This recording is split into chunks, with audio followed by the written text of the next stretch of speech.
Hey guys, this is Mike the Wrestling God Smith, and you guys are watching on wrestling. This video is actually my Raw review because, like I said, I saw Raw like you guys saw Raw last night, and here's what I'm gonna say. The CM Punk thing, the CM Punk promo that I actually got to see because I waited a while for it. See that promo saying that I'm like he was like, oh, I'm gonna I this is where I belong. This is where I belong, meaning in WWE. See, it took him, and this is the thing when I said about my rant video about CM Punk that I didn't post yet, that I'm gonna that talked a little bit more because here's the thing: I believe CM Punk, I respect the dude, I do, because the problem is I liked CM Punk because he was anti WWE. He didn't want to conform to what Vince wanted. He didn't want to conform to what Trips wanted, and see, because I think of him as the same guy. Because here's the thing: that promo, in my opinion, was good, but it could have been better. It didn't make me feel. It didn't make him. It didn't make me believe him. Because see, like I want them. I want him. I would have expected him to do a promo about him being 10 years ago Punk, and there's a little bit of a snippet. Either you get Punk or you don't. And some people are gonna get him, some people are not. And I can tell you guys as a wrestling fan, you're not gonna get Punk. You're not gonna get CM Punk because you don't know the history. You don't understand who this dude is. It's like he's been around. And the 10 years ago, he hasn't been in a WWE in 10 years. See, now there's a little bit of now he's got a sense of clarity because now he's been at AEW. He went to AEW. He went to AEW. He thought he could thrive over there, and he couldn't. And that's my thought process: is that this dude thinks he can thrive.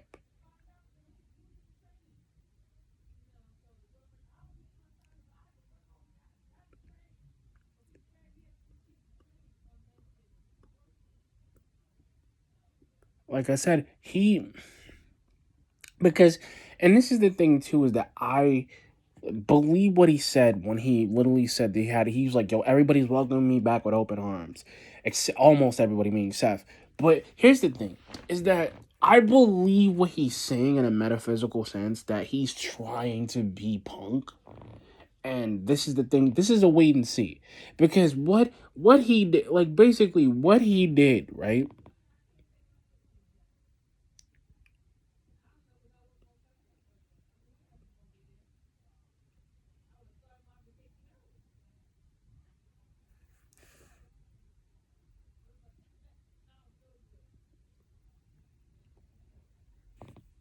What the process is that when he, like, this is the thing, when he came back at Survivor Series just a day ago, not even 48 hours ago, is that when he came back and he decided to change and do whatever the heck he wanted to do, which in a sense, that's what he did. He did something that no other WWE nobody other superstar, nobody other wrestler has done. And the problem is, I believe what like Michael Cole was saying, but and this is the thing. That's why Michael Cole and Wade Barrett didn't really say anything, because they could have said something in his promo. They could have said something. They could have believed him. They could have said, you know what? That's why he's seeing Punk. No, he even said, I'm not. He's like, bro, I'm not. I'm not here to make friends. I'm here to make money. And see, I want him. The thing is, he's going against that for that world heavyweight title. He's going there. Because the point is, they want to keep, they want to build him, they want to keep him, and now that they have CM Punk, because they have him, because the point is, he knew 7 years ago, when he left, things would change. 9 years ago, when he did the promo on Punk Colt Cabana came, he knew that he knew it. He knew what was gonna happen to him. And the thing is, when he listened, he told American Dream told him to speak from the heart, and he did. And he said, "I would lie to, I'm lying to myself," because he was talking about Paul Heyman. Because the thing is, the WWE don't need CM Punk. They don't need him. They never did. Because the point is, we moved. The thing about CM Punk, that we loved him so much because he was different. And they brought more people in to change the landscape of the place. See, you brought guys like AJ Styles in.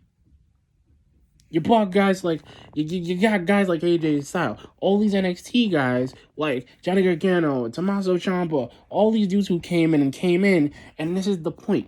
CM Punk would have, and he could have been the voice of the voiceless. The problem was he thought he was a bigger star than Vince. And that's the problem. He thought he was a bigger star than Vince. He thought he was a bigger star than Triple H. He thought he was a bigger star than Batista. Because the problem was is that now he's beginning that he's just a cog in the WWE machine. He said it killed him. He said that WWE killed him because they didn't want him to be him, and Vince McMahon didn't know talent. Bro, you came back 10 years ago. You came back now because you see how WWE is doing now. Without Vince, you see what he's doing. You see, now that Cena's gone, now that Cena's not the face anymore, now that there's a new talent that's the face like Seth Rollins and Rhea Ripley and Finn and all these guys who come and go, now you're seeing the joke here. And yet, he literally took him 10 years to figure out nobody is bigger than the WWE. That's what I got from this. He figures out that nobody's bigger than WWE. Everybody who's left, everybody who came to WWE stayed and left. I'll give you great examples. John Cena said it to Vince. He said it to Vince in the last WrestleMania he did, which was I think WrestleMania 37 or 38. He said, everybody who came left, you gave me a chance. I didn't leave. I stayed. Because he was like, here's a perfect example. Like Brock left. Brock left at the mid 2004. He left, he never came back, and he came back in 2012. That was like a 7-year hiatus. And he left because he was a Paul Heyman guy. He split. Curtis Axel split. Bo Dallas split.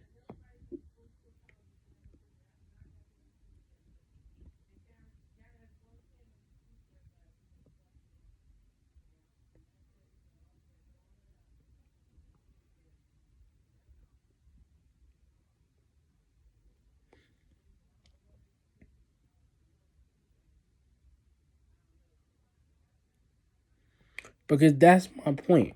Because everybody who's left, and that's the thing, everybody knew who came before. That's the thing about being a cog in the machine. Same thing with The Miz. This dude's been a Triple Crown champion in history, but he's still a cog because that's why they keep him. Because he's a commodity. He's not a comedy act. He's a guy who literally took their respect, literally got booed because they didn't hate him, but he made his own thing. See, CM Punk was going to be that dude. Paul Heyman was going to make him that star. But the problem was, like I said before, like I said in my other video, is that he would have been fine. But now this CM Punk, this version of CM Punk, the 10 years now version of CM Punk, I would say,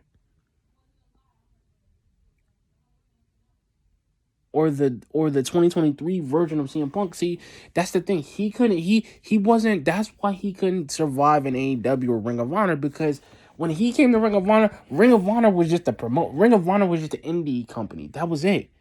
When he came to AEW, he didn't know how to thrive in AEW like Chris Jericho or Paul Big Show. He didn't know how to thrive, or Mark Henry or Bully Ray, because the problem is he didn't know how to thrive because it wasn't for him. The thing is, you got a guy like MJF who's a fast rising star. That's the point. This dude already had a ring rust on him. He already was trying to do stuff that he was still trying to do when he was younger. He was already trying to be CM Punk. But the problem was that he couldn't be him. Same thing with Mr. Kennedy. Same thing with Ken Anderson, Mr. Kennedy. When he came to WWE, the problem was with Mr. Kennedy, they tried to push him to the moon. But the problem was that he got on, Triple H didn't like him, Vince didn't like him, because for whatever reason, he failed. He could have been champion with the Money in the Bank briefcase. The problem with Mr. Kennedy is that he kind of failed. He didn't really have a push. He really kind of jumped. He kind of failed at a lot of things.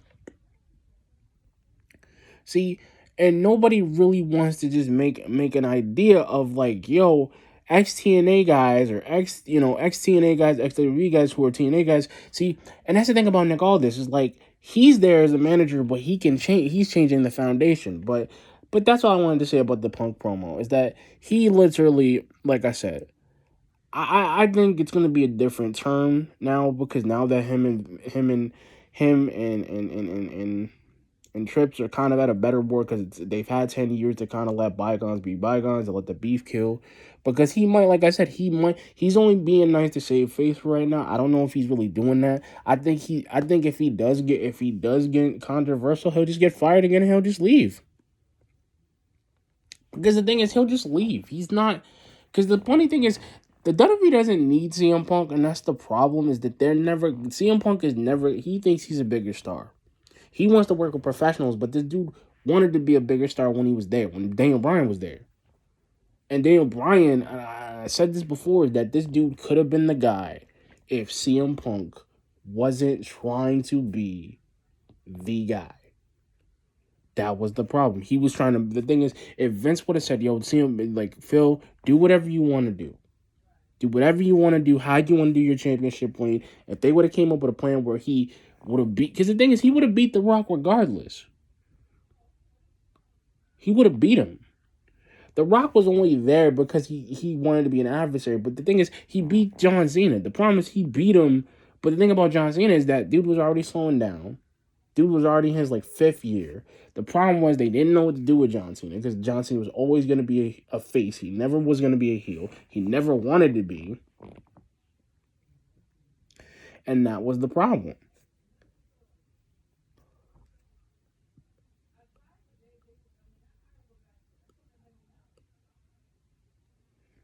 Because that's what I'm saying. CM Punk is one of those dudes that basically, like, he was like Daniel Bryan. He was a B+ player in WWC's machine, because the problem was Daniel Bryan had everything that he had like William Regal said, that he was the perfect wrestler. And he was. The problem was Trips didn't want him to be the guy either, because Trips wanted Randy to be the guy, because Randy's always been the guy. Randy's always going to be a de facto. Same thing with Cody Rhodes. And I could see them pulling that AEW thread with them both, because they both went to a company, ran, came back because they needed to develop more. And like he said, he's been doing this for just as long. And I say this because that's what the thing was. You know what I mean? See, there's only going to be one guy in the WWE, and that probably will be Cody or Seth. CM Punk will probably get his chance to shine, and he will have a SummerSlam match against Seth. They'll have a fight. They'll have a promo. They'll actually have a real promo off, and he'll go off script, and he'll actually get to say stuff that he wants to say, and that's what he'll do. He's a talker. That's what CM Punk is. He's a charisma guy. He is a talker. He's a guy who's done it. That's why he made Seth the guy. That's what Triple H saw in him, because Seth could be molded. Seth could go his own way. Same thing with Roman. Roman could do the same thing with John Moxley. Same thing with Dean. Because Dean could have been somebody. The problem was he wasn't anymore. Because we seen how crazy he could be. We seen he could be the big guy and be the Don of the WWE with the WWE Championship. The problem is that we never got the opportunity. We never got the opportunity. Like I said, him being in AEW and being the de facto guy for the championship worked. Because he was somebody who went from being an underdog to a guy who's one of the pillars of the company. That's the problem. AEW needs pillars. WWE didn't. They already had pillars because they had the legends. They already had, like, Stone Cold Steve Austin, The Rock, Triple H, Kane, Undertaker. All these dudes who came in were already the pillars of the original, like the original SmackDown 6. Like Edge, Eddie Guerrero, Chris Benoit, all these dudes who came in. Same thing when they had AJ Styles and John Cena, when they were doing that whole new era thing, when Daniel Bryan was general manager, and him and Miz had that crazy promo on SmackDown on Talking Smack. See, like I said, but anyway. But other than that, like the first match, the tag team turmoil match was good. The Creed brothers are gonna go far. I like what they're doing with them. Like they're giving them a lot more of a spotlight. Imperium's getting a lot more of a spotlight too. But the problem is, like they had a match. Like the fact that they came up with the Brutus bomb or the Creed bomb. I think it's the Brutus bomb. The Brutus bomb. That is a smart. Like he turned himself into like a medicine ball thing, and it was cool though. Because to outlast all those tag teams in Raw. Like Alpha Academy, I thought they would have. Alpha Academy probably would have stayed in a little bit longer if Otis and Tozawa wasn't trying to like show off. Because Tozawa, I haven't really seen Akira Tozawa a lot. I haven't really seen him, but yo, the fact that they went toe to toe with the New Day is wild. Because the New Day tried everything, even the Trust Fall. They tried everything to beat them, and they couldn't. Like they pulled everything out their playbook. And the Creed brothers are just, dude. These dudes are just, they're built differently. They kicked out of everything. They were saving. That was true tag team unity right there. Like the fact that they just won against like Imperium, and Imperium used the Unabomb. They tried that, they couldn't get them. Like they were literally, they won, and they figured out how to stop them, and they figured out how to stop Imperium, and they got the number. Like, bro, they're gonna be tag team champions, bro. New Day gonna have to pull out something to beat those two, because they can go. Damian Priest and Finn gotta figure out how they're gonna beat the Creed brothers, because the Creed brothers are genetic freaks. Those dudes are like miniature, like fucking Scott Steiners. I'm sorry, but they're like Scott Steiners.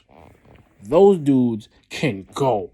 They're like Rick Steiner and Scott. They're like the Steiner brothers. They're like bro, they come out and they rip. Like they went in there, wasn't even a whole bunch. I thought they would have. They pulled it out. They put their they put their hearts on the line for that title shot, bro. And the best way to go after the Judgment Day, if the Creed brothers become tag team champions, that's even better. I did like the Judgment Day segment where like Damian Priest was like, "Yo, you know what you want to say? You know you want to say I failed." Like he was really coming. Like he was like, "Yo, get it off your chest. Get it off your chest." And see, I like how they're a threat, because that was cool. I did like the segment between Randy and Rhea, because he was like, "Yo, he's like, well," she was like, "Welcome back, Randy. You may remember," like, he's like, "I've been hearing mommy this and mommy that." Like he was talking about talking about the bloodline. I got a whole bunch of receipts, but he really wanted to get Jay. And the thing is, what I loved about that whole segment was the fact that Randy literally was like, "Yo, mom, this might be mommy's home, but daddy's back." And I just said, "Yo," and that's the thing I love about. And he had the peak Randy, like the peak Randy haircut. I miss peak Randy. I miss ruthless Randy. Like that Randy Orton was ruthless. The dude who didn't care, and he was just like, he was RKOing everybody. Dude, he didn't, man. Every time I see 10 more years, he gonna retire. That brother gonna be a champ. That dude gonna be like a 18-time champion, and he's gonna be the apex predator, bro. He's at a different level, man. That dude is at a different level, and he is a second generation superstar. That's the funny thing. And I've seen his dad. I've seen that brother's dad, and his wife, is back. His wife, I can imagine what he was like when he was younger, when he was like 26, like Legend Killer Randy. That dude had a future. That dude had a future with Evolution. Even when they broke up and they betrayed him, and he had the title, and that dude was like, he was going to win. And the fact that him and Triple H were going, they had wars, and he actually counted the pedigree, and he got him with the RKO, and he won. He won in Survivor Series. He won. Man, it's wild, bro.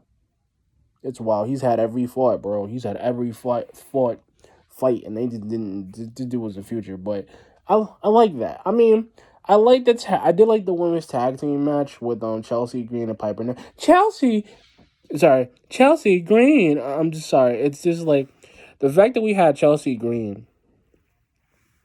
Really, just like it was fun. It was a fine match. I mean, Nia Jax against Zoe Starks was good, because like Zoe Starks did Z360 and won. And Shayna, I like how her and Shayna Baszler are getting along. But I just don't like that. They're not really doing nothing with Nia Jax. I mean, honestly, I just think she's there taking up space. I mean, SmackDown's doing amazingly with like Shotzi and Bianca Belair, and I'm hoping I see Jade Cargill at some point, because if she comes in the Royal Rumble, she's gonna win. I really want to see her, but God can only hope. But I like that Cody did a speech, and he said he's declaring himself to be in the 2024 Royal Rumble, and him and Shinsuke came out, and lights went down, and Shinsuke came out and said, "Yo, you gotta free the devil inside me." Like, he's been targeting him, and he hit him with the miss. I like how Shinsuke Nakamura with the suit, bro, and he still does the walk. I like that he does that.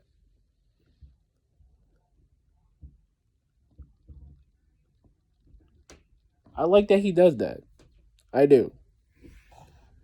Like that's what's funny to me. I like that he does that because like that was cool.